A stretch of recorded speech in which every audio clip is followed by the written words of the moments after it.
Hi, it's Mike Sylvester again from Core Essentials with another video. Last time, I promised that I would go over why muscles get tight in the first place, specifically the hamstrings. So we'll go over that in detail today.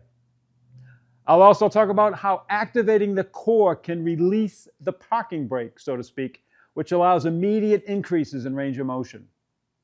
I'll be talking about why someone can't touch their toes standing, but when they assume a long sitting position, they can. Why? Lastly, I'll expand on my thoughts on PNF, which we briefly talked about last time. Looking forward to it. Let's get started.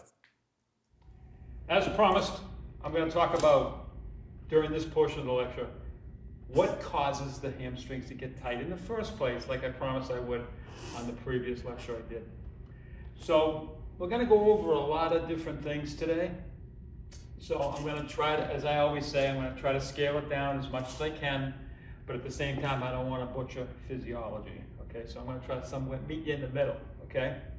So today we're going to talk a lot about muscle and anatomical possibilities. So the first one is anatomical possibilities that contribute to tight hamstrings. We're going to talk about lower cross syndrome, or this anterior tilted pelvis. Okay, I'm going to talk about that in detail in a second. But we'll just go over all three. Muscle imbalances, weak glutes or buttocks muscles, weak abdominals, and tight hip flexors and tight erector spinae or lower back. Those can contribute to possible anterior tilting position or that lower cross syndrome, okay?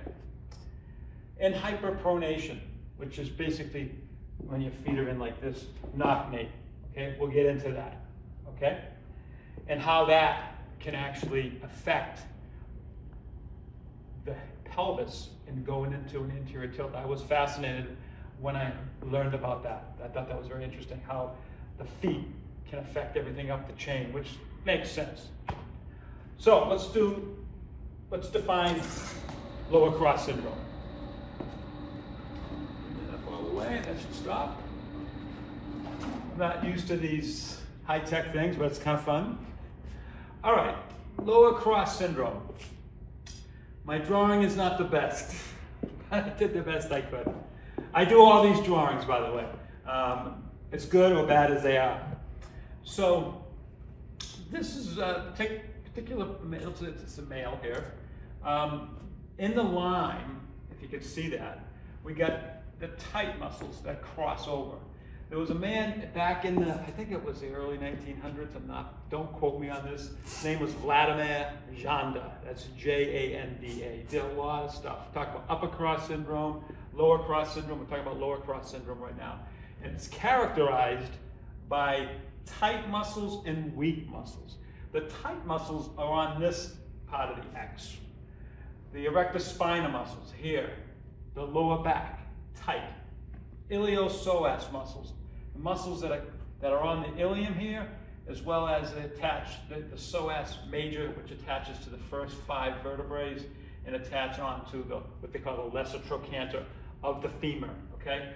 If those are tight, it can actually cause a lot of that anterior tilting, coupled with weak abdominals and weak glutes, muscles of the butt, okay?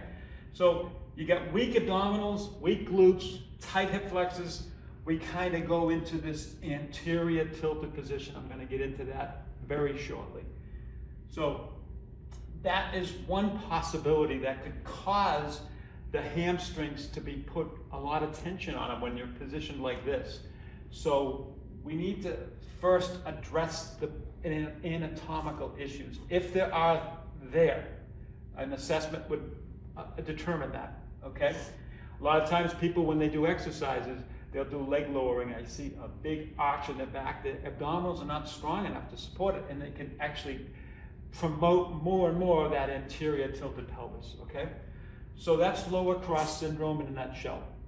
We also had up there the third thing, we're gonna skip the second one right now. The third one, hyperpronation, we're gonna go to right now, okay? So if you've ever seen people, I'm often on Newbury Street in Boston, and I people watch. Back when I was in my 20s, I people watched for a different reason, but now I'm looking at people's feet, And I'm seeing like this is called like this is pes planus if we're just looking at it statically. But if we're walking and we're seeing this, that's called pronation. It's a combination of dorsiflexion, which is putting the foot like this, and then eversion, and then a little bit of abduction of the foot. It collapses the foot. Because if you don't have good range in your calf, you're going to borrow it from other joints in the foot and ankle. So if you get poor flexibility of the ankle, this can cause this. Many other causes, but the biggest reason is tight calves, okay? You're kind of like taking the path of least resistance, and then you end up looking like this. This is the normal foot, okay? See that straight line up there, normal biomechanics. So why does that cause that anterior tilt, you may ask, right? This is also called knock knees or valgus. It's like this, okay? So let's see if I can get this right. Oh, nice. I'll just keep it there for now. So we got the knock knees. We get the foot actually rolled in, the knee. The tibia is internally rotated, just simply internally rotated. That follows suit up the kinetic chain. The femur or the thigh bone will internally rotate, and it'll cause the femoral head to migrate posteriorly. This is how it looks normally, but when you have this hyperpronation going on, over time, this can actually cause the femoral head to migrate or translate posteriorly, and causing this anterior shifting or anterior tilt of the pelvis, which again will cause those hamstrings to get tight. So the feet can cause tight hamstrings. The pelvis, anterior tilt, can cause tight hamstrings. That's what we're talking about today. But also, we want to come back. Let's see if I can do this. I did this earlier, and I was getting the things all screwed up in terms of the buttons. So I think I got it down. It just tells you that you should be practicing more, right, Mike? So anyway, we talked about anatomical possibilities briefly. We talked about the lower cross syndrome. We're going to get into that in a second.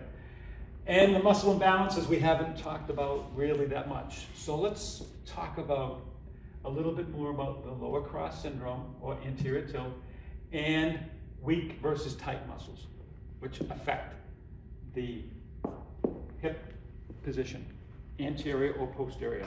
Anterior is arching, posterior is rounding, okay? And there's basically, these are the two pictures I'm going to go over today on this part of the lecture. So if we sit a lot, it basically causes the muscles to get tight in the front of the hips. So the hip flexors get tight. So if they're always active, when they're always tight, it can actually cause the muscles of the buttocks to shut down. We call that reciprocal inhibition. And we get what we call gluteal amnesia, which is basically the buttocks muscles shut off. They don't do the job, so they don't position the pelvis the way we want it to be positioned. So here is an anterior tilted pelvis, okay? So if you can see this, it's hard to see the blue line here. It's going down in the front, and this is going up this way. So it's, if the muscles of the hip muscles are tight, it's actually going to cause the pelvis to go this. Coupled with a tight lower back, it's going to tilt the pelvis this way, like that, sway back, okay? What do you think that's going to do to the hamstring? It's going to really cause a lot of tension on there. So rather than stretch it, we want to actually see if we can influence in any way the pelvis by actually neutralizing it. The posterior pelvic tilt is just the opposite. The muscles of the rectus abdominis and the gluteus in the hamstrings will actually cause that pelvis to rotate this way. And what do you think happens when the when this is pulling this way and this is pulling this way, it causes rotation. That's called a force couple, by the way. When one force is going in one direction and another force is going in the opposite direction, that's called the force couple, and it causes rotation. So when that goes into that posterior rotation position, it'll actually loosen up those hamstrings. It takes the tension off of them. And you'll see that when I talk about on the next portion of this lecture, when we do like a leg raise, we want to actually position the pelvis in the right position, otherwise, and contract the muscles of the abdominals. It's amazing what we see in terms of how immediate the hamstring length improves. But that's later on in the lecture, okay?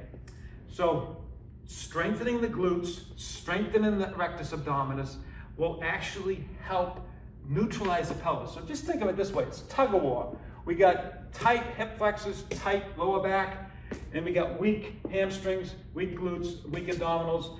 That's gonna win this position. So if we strengthen the glutes, strengthen the abdominals, we're gonna see this more of a I don't have a picture of it, but we'll be more of a neutral position of the pelvis. And that's gonna take the tension off the hamstrings. That's what we're here to talk about today. Why do the hamstrings get tight? This is one of the reasons that we talked about it. Let's review. We talked about being in this position is going to make them feel tight, and overpronating in the feet is another one. So let's talk about that now. We get that down. Let's talk more about the hyperpronation. Let's bring this one up, and we'll bring this one down. Does it happen all together? Oh, I love it. Okay. So, hopefully you absorbed everything. It's a lot of information to absorb. So, what can we do for a person that has hyperpronated feet? They're walking, first of all, during the gait cycle, normal gait cycle, we usually, some people in Kenya will toe running, they land on the balls of the feet curve. But generally speaking, heel, outside of the heel, we call that supination. Then we hit the foot, we flatten it, we call that pronation. By the way, pronation is a normal function of gait. We need to have pronation because it actually has a chance, the foot has a chance to feel the earth. Okay, we want to feel that, and it promotes shock absorption. We need to pronate, but we don't need to pronate too long. So when we go into mid stance, we should resupinate the foot. We should take the arch off the ground, and then we have a nice rigid lever to actually toe off. So a lot of people online, a lot of physical therapists, a lot of trainers will say, let's go just a barefoot running, barefoot walking, just walk barefoot. I agree with it. But in the beginning, just having somebody go from motion control sneakers, let's say, to or maybe even an orthotic in there, and then just put him on the ground, it could be causing some other issues. So what I like to tell my patients or clients is keep the footwear that you have, or possibly get an orthotic to correct this, put a Band-Aid on it anyway.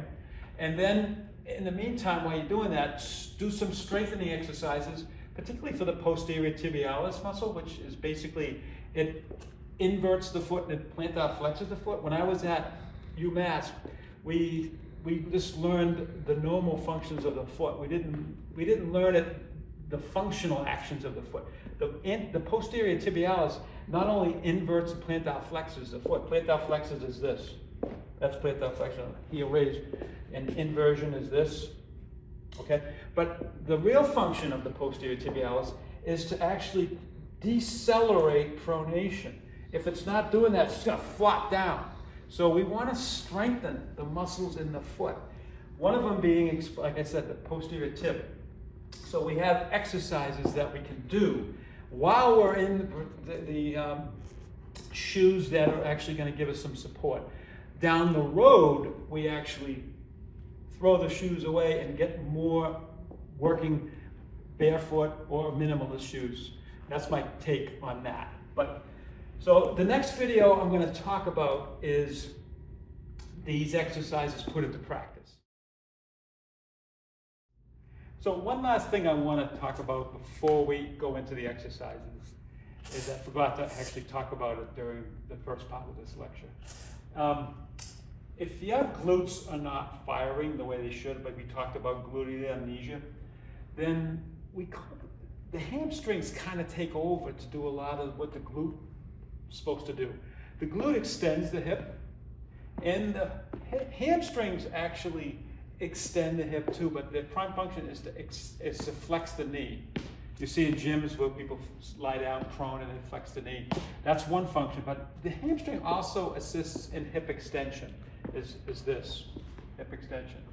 So if the glutes are not doing their job, the hamstrings will overcompensate. We call that synergistic dominance.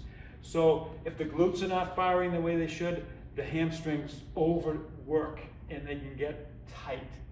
So I didn't talk about that earlier, but I just want to make sure that people know that the glutes are not working right. Hamstrings will kind of be the second stringer, and they'll work overtime and they'll get tight over time.